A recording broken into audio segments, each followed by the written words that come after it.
exposure to wealth, father in action. And his idea of building wealth is very simple. Earn cash, tuck cash under the mattress, buy GICs, and if he felt brave, he bought a little bit of mutual funds, and he worked like hell to pay off the house. And that was the first wealth building plan as a kid I got exposed to. And so years afterwards, I always sat back and wondered why my father operated the way. When I started getting into school, I wanted to kind of uncouple that and say, what made him take the path he did, or why did he think about wealth very differently than, when I heard first it's all about the Benjamin song come out, and it was clear to me, and I unpacked that a little bit, and I want to share that with you guys because the light bulb came up in my head as a first generation immigrant. Our mindset around wealth building has been held back a lot of things that we could have done just from the mindset. And I look back and I analyze his plan. Why did he buy cash or GICs? He didn't trust anybody. The fact of his hard-earned money losing market value or not being worth the same scared the crap out of him. He did not have any data or product knowledge. All he knew was what others bought. We didn't really have computers and technology. So the thought of him using technology scared him. And my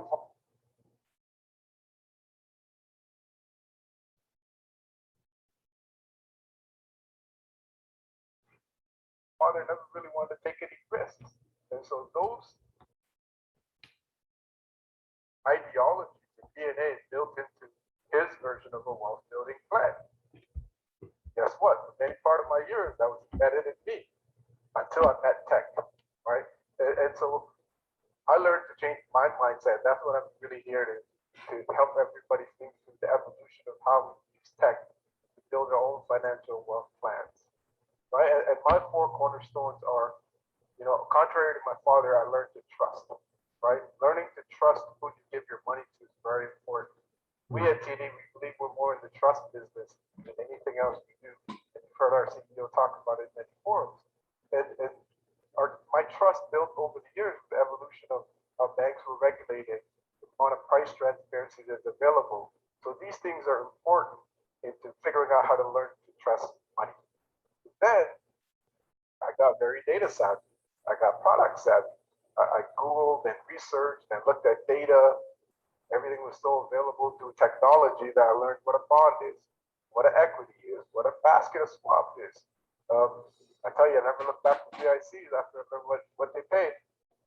So we also live in an era where there's so much data, there's so much products, and some of the products we heard later on the panel on crypto, these are incredible new products that everyone should get really comfortable with. And you'll get that comfortable through data.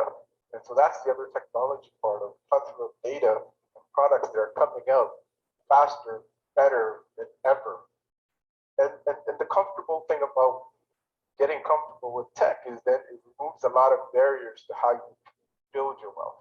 Right now we have robo-advisors, we have online trading platforms, we have online lending platforms. There's a market for everything, right? So the more you get comfortable with technology, the platforms that are available, the better you could be in terms of selecting what you want to do for your wealth building plan. And then really focus on your own risk appetite. My father believed in GICs and cash. I believe in some cryptocurrency and NFTs, right? So it's really important as you think about building wealth and how to use technology, how to use data, how do you use products and then how do you learn to trust the system? How do you learn to ask the right questions? How do you keep up? How do you feel the courage to be confident about building your wealth plan? That brings us to my next topic. Cryptocurrency, right? So I'm always asked what's my thoughts on crypto, how I feel about it. Well, the data itself is powerful, right? The total value of cryptocurrencies, the last I checked, was $1.6 trillion. There's over 13,000 types of cryptocurrencies. So before I finish, I want to share with you why I dabble in cryptocurrency. Right? I say dabble because it's part of my overall risk portfolio and it's part of my exposure I've done my homework on why I'm in it. So number one reason why I'm in crypto, or why I like the concept of crypto. I really like the idea that this could be the future of currency. Right? And this is coming from someone who had cash under their mattress. I bought everything with cash. And so the concept of the future and how this could be the future of currency is exciting. Second of all, one of the things you learn is through inflation, the dollar you have today may not be worth the dollar tomorrow. And so this concept of cryptocurrency not being impacted by inflation is an exciting concept to me. So, you know, again, our currency goes up and down in value, and this concept of protecting against any devaluation of my currency is exciting to me. The geek in me loves the blockchain technology behind it, right? Everything about how it settles to the way the payments are processed. You know, it's a new concept, but this is where my risk tolerance allows me to go take some actions to it. And lastly, for me, it's also bragging rights, right? You know, the number of conversations I've had where, you know, someone's calling you and saying, hey, you know, I just made some money off of crypto here. I bought some Bitcoin here. So for me, it's also a bit of fun, and it is very speculative. And so it's a bit of that getting myself comfortable. And so why do I tell you why I got into crypto? One, it's a test for me to see if I can push my boundaries on changing the mindset I grew up with on what money is to me, in terms of the risks I want to take, my trust in technology, my trust in who I give money to, how liquid it is. All of those things through crypto, I get to practice. Again, in my risk appetite and the amount I want to dabble in, but it was really a test for me to test whether my biases are still in me or I'm able to comfortably maneuver through a new space. And then we're going to talk about robo-advisors on the panel. You're going to hear a lot more experts talk about crypto and robo-advisors. But I really want to leave everybody with this.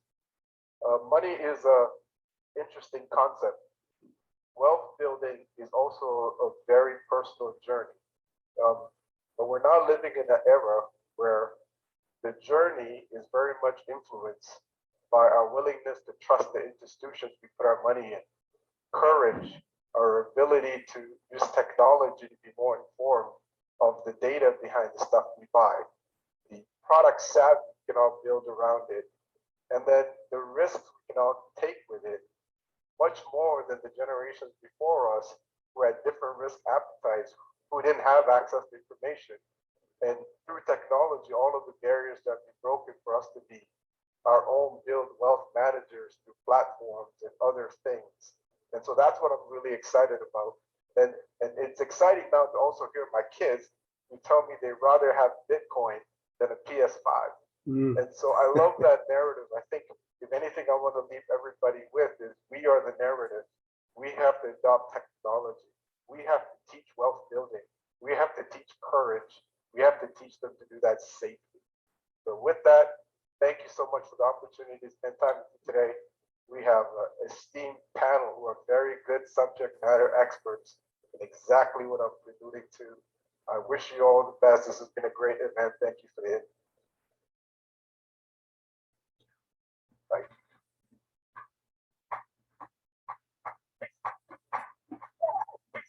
Did not disappoint. Naveen did not disappoint. And I love that last ending piece, how your kids love Bitcoin more than video games. That was awesome. So thank you so much, Naveen. There's so much changing with currency that it's key that we stay on top of these opportunities. And the insights that you shared with us today are very valuable. Now I'd like to introduce our moderator for the panel on all about the Benjamin's robo-advisors and cryptocurrency, Sapna Malhotra.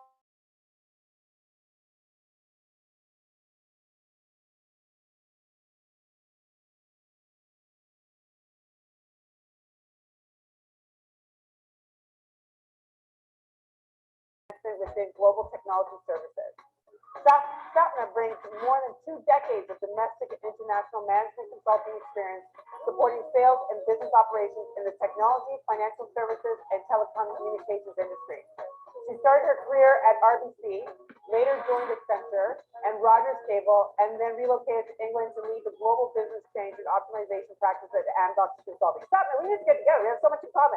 So now, over to the virtual welcome that you're about to receive. Blow up the chat, give her some love, and welcome to the BPTN Be Future 2021 stage, Satna Mahatra.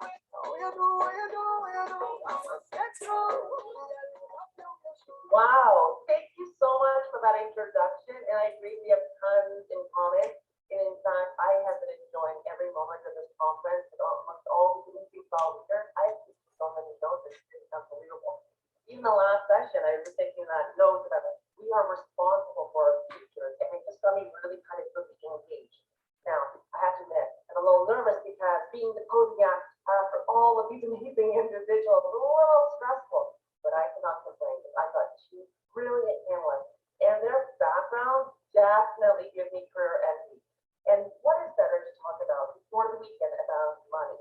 And we're talking about the Benjamins because everyone wants to know how to get about growing their investments, planning for those valuable life experiences with friends and family. So prepare to be motivated, inspired, and especially for the weekend. So let's get into it by welcoming our panelists. We've got Antoine Daniel, the VP of Investment Product Manager at Wells Fargo. He is a dedicated business professional with over 10 years experience in consulting, relationship management, financial services, training, customer service, product management, and project management. Is there anything left that you're missing? You've got it all. And then our second panelist, we have Sam Neiman Dana. He is the lead product manager at Wealth Simple Cash. He's currently leading the product team at Wealth Simple that is launching and scaling their newest product, and which is Wealth Simple Cash. So welcome.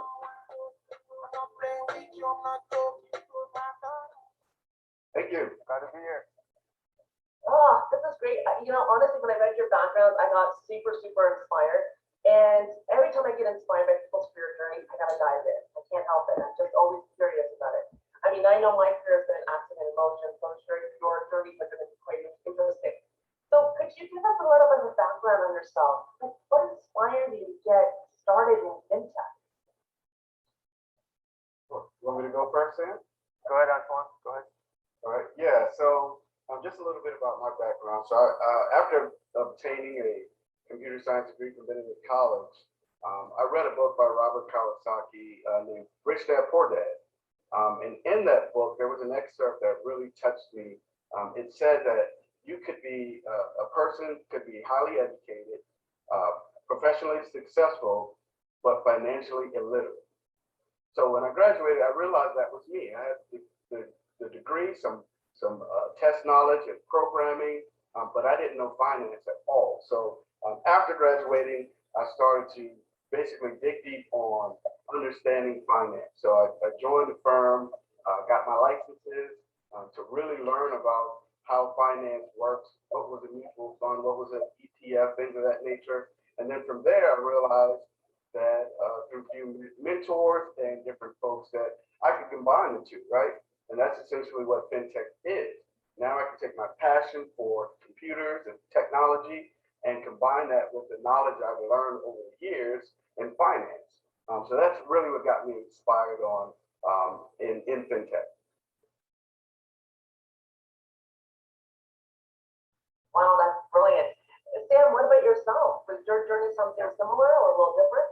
A little different, actually. So for myself, on the fintech, I come at it more on the tech side. And so where I really got interested in fintech and really understood the power that it could have to, to grant more freedom and grant more access is when I started a mobile gaming company. So several years back, a couple friends started a mobile gaming company. And so you think about making mobile games for iOS and Android, there's a lot of things that the sort of Apple ecosystem, the Android ecosystem does for you. But we realized one of the most powerful things was on the fintech side. People don't think of Apple kind of dabbling in that side, but the ability for us to put our game out to the world and have fans of our game show up and be able to, buy the, card packs and things that we were making and support us like very easily, right? Credit card there, able to transact, and that really supported our business and allowed us to operate. And so sort of seeing when you make the ability for people to put value out in the world and have their fans, people that support them, sort of transact, making that simple, reducing the barriers, just how transformational that can be. That really, kind of got me thinking, wow, the fintech is powerful. And I was coming out from the tech side, sort of seeing the financial side through that lens.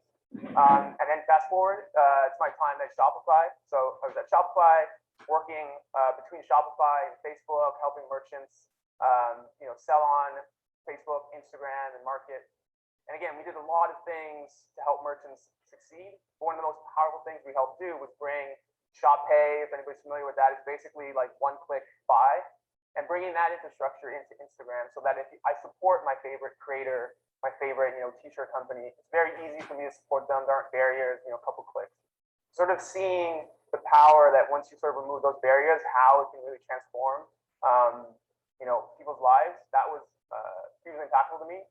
And then when the opportunity came to join Wealthsimple, their mission, and seeing how you then apply those sort of fintech principles to investing, as Antoine was talking about, making that simpler, increasing access, just the power of all that, I was, sold, hooked, ready to join, ready to join the team. So that's kind of how I ended up here.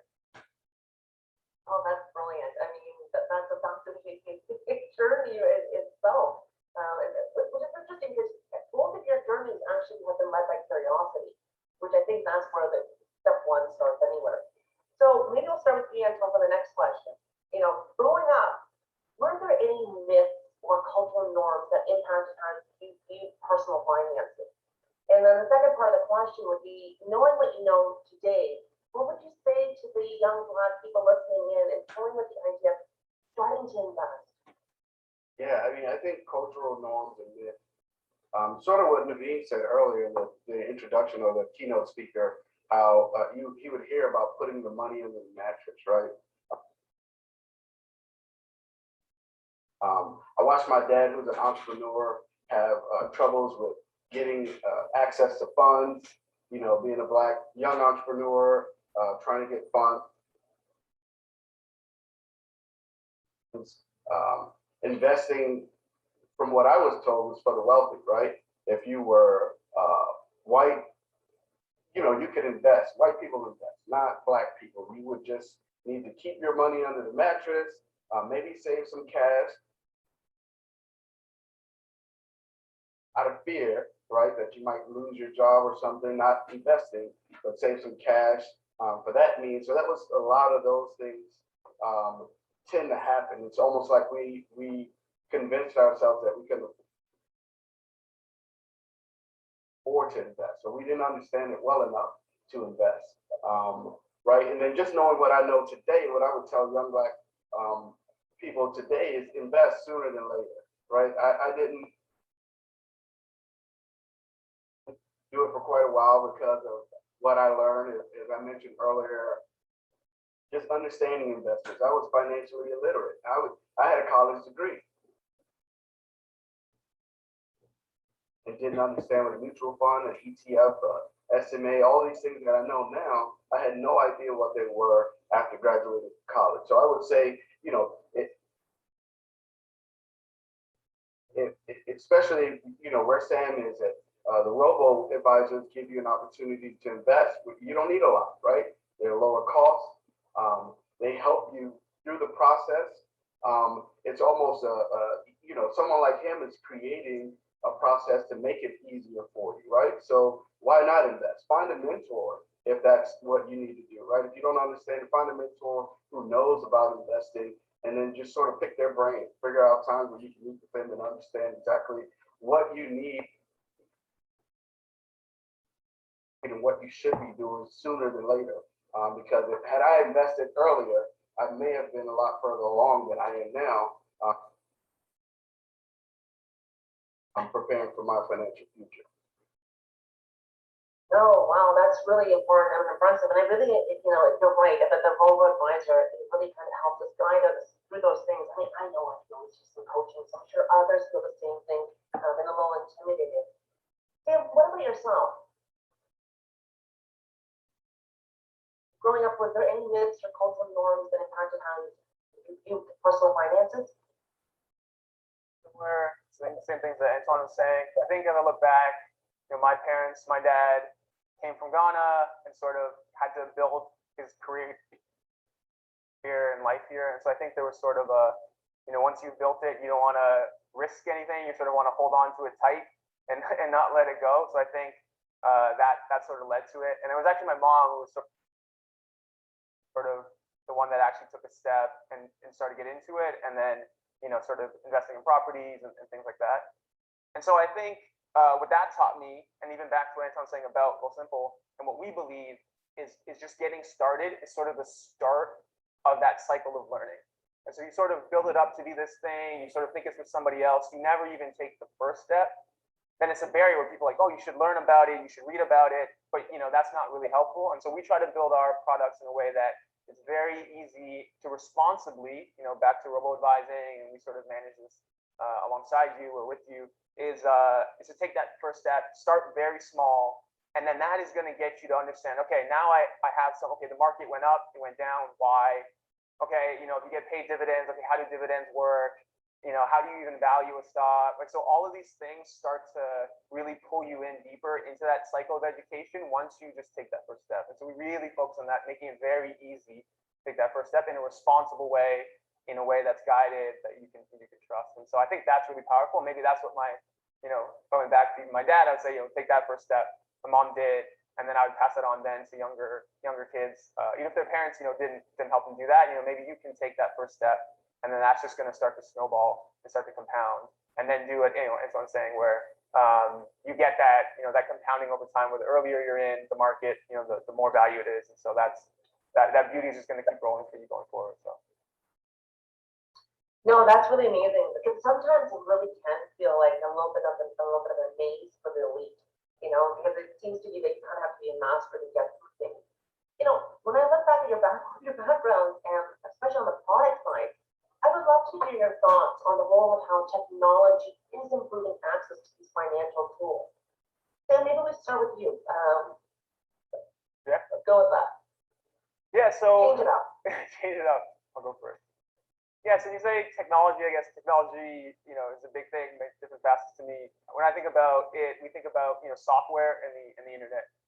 And so when you look at software and the internet and what that inherently does, it's kind of easy to see it if you kind of pivot away from finance and then come back for a second. To pivot away, it's very easy to see how the internet software has transformed other industries like, media, where it's, allowed anybody to have access, right? You can start a blog, you can start a YouTube channel, and you can go direct. And you have the ability to put, again, value out into the world, have people exchange that value with you. E-commerce, you're seeing it. I mentioned my time at Shopify. So it's very easy to understand how much software and the internet, sort of scaled up, allows you to create, broader access. And so then you apply that to finance, right? It's sort of the next logical step. And, we do it Well Simple, where I think there's two things to it. Is you actually make it accessible, because you take things that previously were very costly or gated, and because of technology, you can make it cheaper, but also better. And so you think about what we do with robo-advising, that might be in the past with pre-technology, somebody, you had to go to some big building and somebody would sort of decide if you were worthy enough to have their financial advice. I remember actually being interviewed by a financial advisor, sort of like if I was, wealthy enough or something to get advice. With technology, we can now, have the robo-advising and have that sort of managed portfolio for anybody. So that's the one side of it, like that access. But I think the second side, which people don't talk about enough, is the design element of it. And we think about that a lot at Well Simple. So not only is it accessible, but it still might be scary, intimidating. You don't know if you trust it. And so we think about that when we design and build products, is how do you make it not just available, but an experience that is delightful, that really does want you to keep learning more, that you feel trusted, you feel safe in using this product. And I think that's the software side of it, where we can kind of build these things in a way that really does that. You put those two things together, you kind of see what we're doing at Well Simple and what other, fintech players have done, where you can actually bring more people in, but bring them in a responsible, safe way, and they can start to invest in the future and reach, what our vision is, which is financial freedom for everyone, start to get everybody, or, people that engage with it closer to that vision. No, that's amazing. That's really great. Anton, what about yourself? Yeah, so first, I think access to tools and services is critical, right? For the Black community, globally, right? The development of new tools, services, and access, as Sam mentioned, to these things, I think is paramount, right? I think now we have ways to invest in our health, our education, and our businesses through technology, right? All this is now available largely on a mobile phone, right? You can go to your mobile phone, pull up your app, if it's your Wealth Simple app or whatever you're using to manage your financial funds, you can go there, right? Like if I had to look at something, what Sam mentioned was customer, he mentioned something about the design, so customer-centric designs, right? That's important. When you're looking to use something, especially when you're younger, we're trying to find things that flow the way we flow, the way we are used to sort of integrating with what we currently have, just the ease of use. So I think technology is making all of this stuff, all of these things like affordable and more convenient. One thing I was hoping you asked this question. A survey that I saw earlier basically says in 2011, 1.2 billion adults, 1.2 billion adults ages 15 and above have opened a financial account, right? And that's huge. That's extraordinary. Now, out of those, and take this, out of the 1,500, out of that 1,500, 515 million of those happened in the last 3 years, right? So now we have individuals like myself or younger, even adults that didn't trust banking and services. Technology now has given them a way to move money, to save for their financial future, and to manage all this financial risk that we run into day to day. So I think that's how technology and companies like where Sam is really changing the way we look at how we manage our finances and what we do differently. You know, I could send funds to Sam right from my phone now. Whereas when I was, in college, that was a wire maybe that would take a few days before it got to him. Now I could use hundreds of systems now to make that transaction happen a lot quicker. And once we get into Bitcoin and cryptocurrency, it's even a lot faster now that we're using those types of technology in the backend system with blockchain, making it a lot quicker and faster.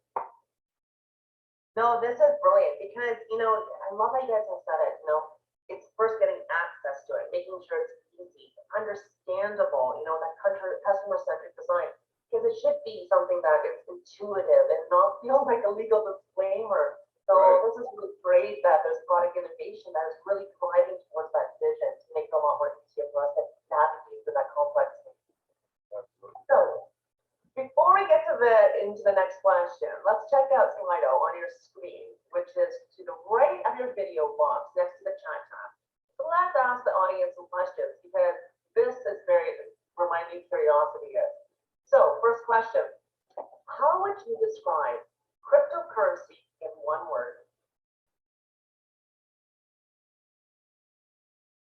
Sam, you want to take that one first? In one word, maybe, I think the most interesting part about it for me is global. I would say global, like truly global. I mean, we're going to get into it a bit, but I've been able to interact, and I'm into NFTs, and I'm able to, buy art from artists all over the world. I bought a piece from a Nigerian artist, and so for me, that's what really comes to mind, is just how that would never have been possible before, and the sort of global boundaries, which the internet has already broken down, but cryptocurrency sort of takes it another step. So I'll say global. Awesome. Yeah, I was gonna say one of these, but it's already up here. Freedom. I think freedom would describe cryptocurrency really well.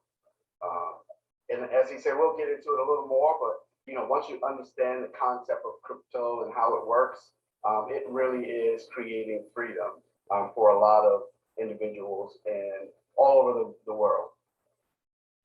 It's interesting because I'm looking at these words and they got me really super excited because some of the things I kind of thought they were, but I wasn't really sure.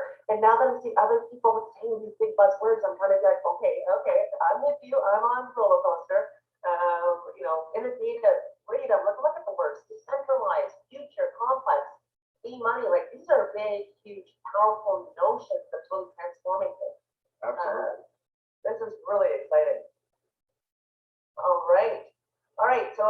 there's also, let's do another one. Let's do a poll. Let's see how much you guys know about Bitcoin if you've been paying attention to the news. Between, is the poll up or, I'm not sure. Okay, let's do this. Between 2012 and 2020, Bitcoin has gained 185,000%, 193,600, I can't even do this number, 193,600%, over 212%, I'm gonna go with that, and 162,722%. I mean, these numbers are crazy. Right. I mean, none of them even actually is 100%. It's like it's thousands. Any All of right, these numbers are everyone's saying. Yeah, phenomenal. I think I'll go with the crowd. This is sort of Who Wants to Be a Millionaire, where you can just Oh, yeah. use the lifeline. Yeah. I'll go with Where 212. we landed? Let's go with we got 190. I can barely see what that number is. I know, I'm looking to myself. I'm going with the crowd, 212,587. Final All answer. right, all right. Final answer. Yeah. Let's see what Final it is. answer. Lock it in, lock it in. Anton, what's your final answer? What's your guess? I would say the second one, 193,000 and something percent, whatever that is, that second one. All right, well, that one's fantastic, because it is the second one. 193,639,000% is the right answer. Wow, that's amazing. That was a guess, by the way. Oh, well, that's crazy. I mean, Wow. I don't think there's anything that's ever grown like that. I mean, I can't even fathom it. And I've been in the financial industry for a long time, and those numbers are just too big for me to even count. Thank you, audience, for participating. But let's dive a little bit more deeper into this, because it's all about dimension, right?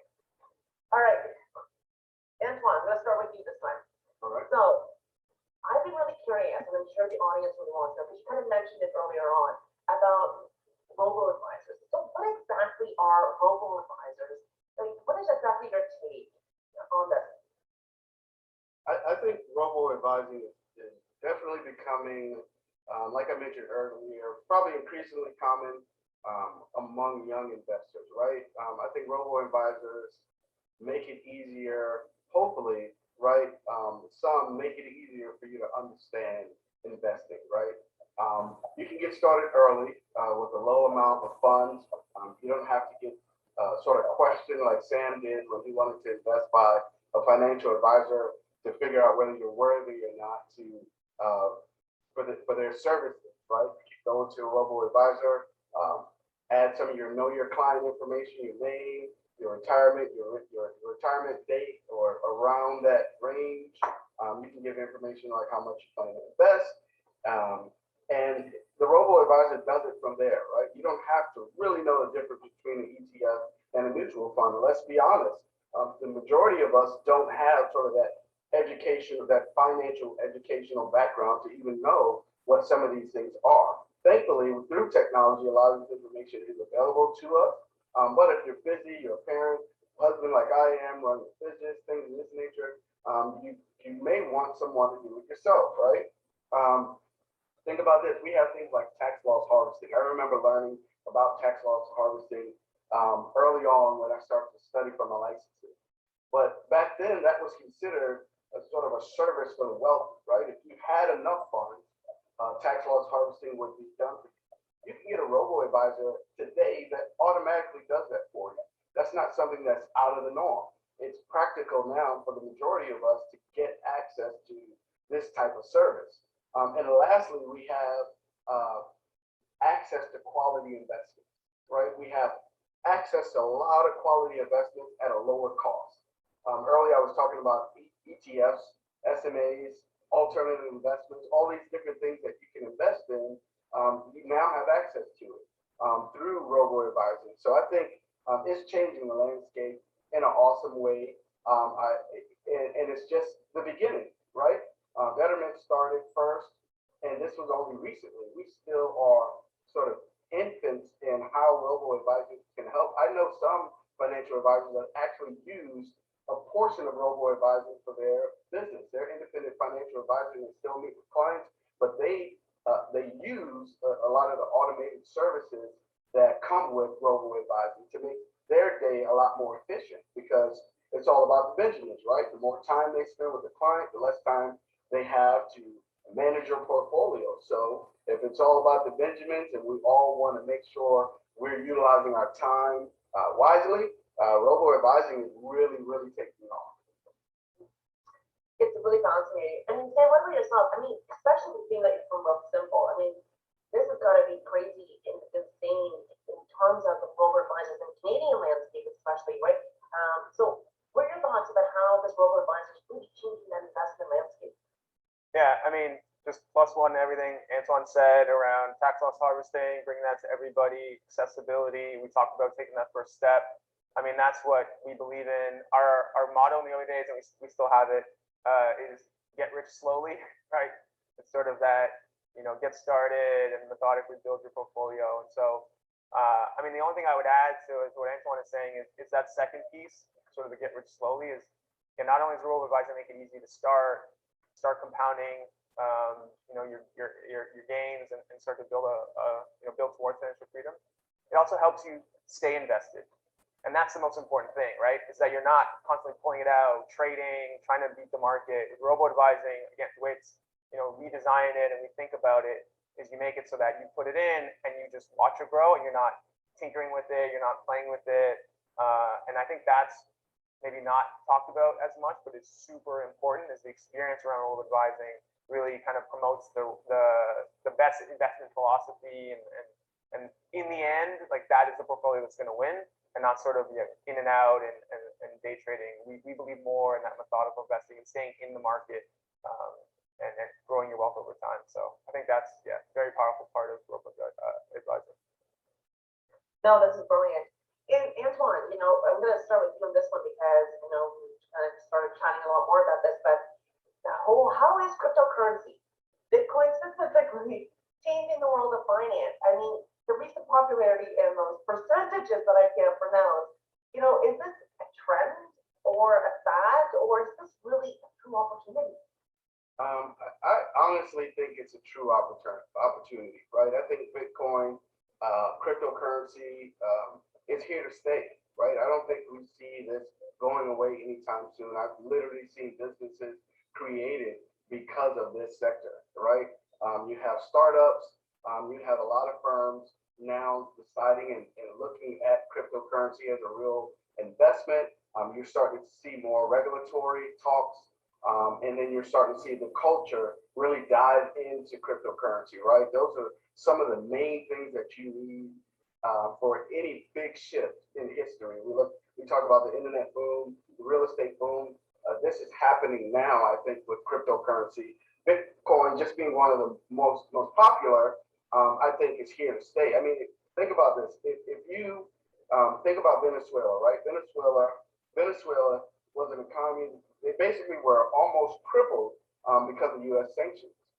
They created their own national cryptocurrency for Venezuela, right? So this is how changing. We talk about international transferability and convertibility, right? If you travel outside, if I travel outside of the United States, I may have to convert those funds with crypto, Bitcoin. I could send and use it anywhere in the globe. I don't have to worry about the rate of exchange anymore. And lastly, I would say, I think the word trend gets sort of a bad rep, right? But I think the definition of a trend is the general direction in which something is developing or changing, right? So that's not bad. That's literally what Bitcoin and cryptocurrency is doing. It's developing in front of our eyes. You may not notice it sometimes when you're a part of history. You don't realize it is history. But I think slowly but surely, everyone's going to buy in, and this is going to go a lot further than we even expected it would be able to. So those are my thoughts on it. Wow. All right, Sam, here's a big question for you. What would you say to me, as I'm a novice in this, what would you say to those that are interested and might be considering crypto as part of their portfolio? Yeah. So, I mean, similar to what we talked about, just investing in general, I would say first I would say what Antoine said, where it is a true opportunity. There's, real value being created here. the global exchanges I talked about, being able to be a part of this with, no barriers, no gatekeepers, like being able to engage in, in this financial system. So value there. And so then sort of establishing that this is a valuable thing, it's not a fad that's going to go away. I would say, get started in a small way. And just like we said with, investing in general, it's just to start that cycle of learning, because there is a lot to learn. There's a bunch of different tokens and currencies. Myself, Ethereum, NFTs, I'm into that a lot. And so I do a lot of research study in there. And so even within, Ethereum, there's a ton to learn. And then now you talk about Bitcoin and all the other currencies. So I would say get started small, start that cycle of learning, understand why these coins are moving in value and what they mean and how they're backed and where the value is coming from. But I would also say, and I think once you're in sort of Bitcoin land and Ethereum land, you get this, but on the outside you might not get it, is don't do this alone. It's not a single player game. Things are moving so fast, you need to know so much, and it's really exciting and you want to know so much.